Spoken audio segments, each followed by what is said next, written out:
They signify a financial sacrifice for the sense, for the senses, for the senses.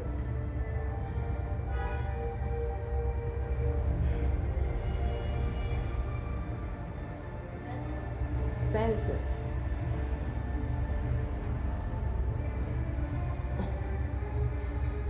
They signify a financial sacrifice for the senses.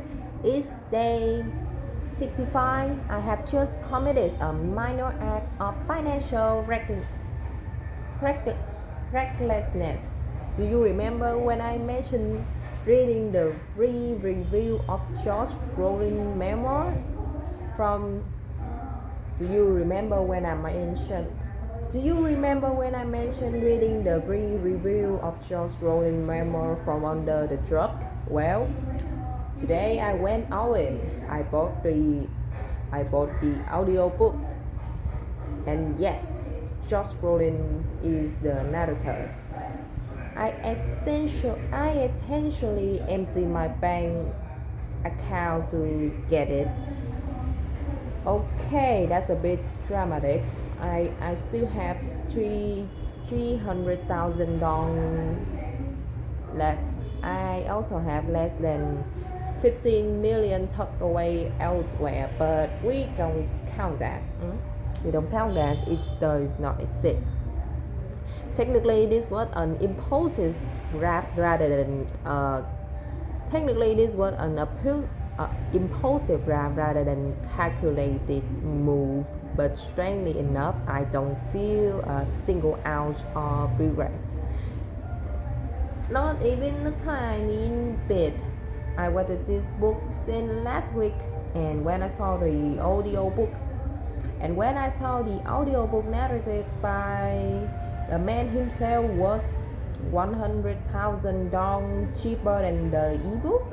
Well, please, that's not an impulsive buy. That's a bargain. Mind you, my admiration for Rowling is only a small part of why this decision feels less like impulsive shopping and more like research. I genuinely want to trade the map of his. I genuinely want to trade the map of his life and his flaws. Curiously enough, I found that George Rowling read Ray Bradbury when he was a teenager. Now, that's interesting. I read Ray too, mostly his short stories.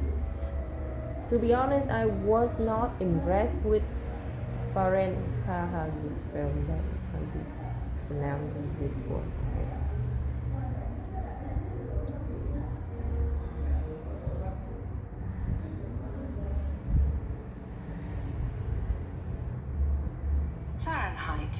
Fahrenheit. Right.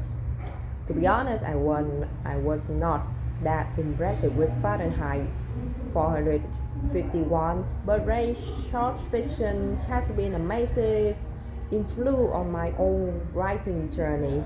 I also learned that Rowling read Jack Kerouac on the road. That was actually the first memoir I ever read, and I remember being overwhelmed by it. It felt like having a high proof whiskey shoved down my throat when my alcohol tolerance was exactly zero. Anyway, when you observe an individual like George and realize how he has lived and how he worked and how he was shaped by the same literary giant that influenced you, it's a sign.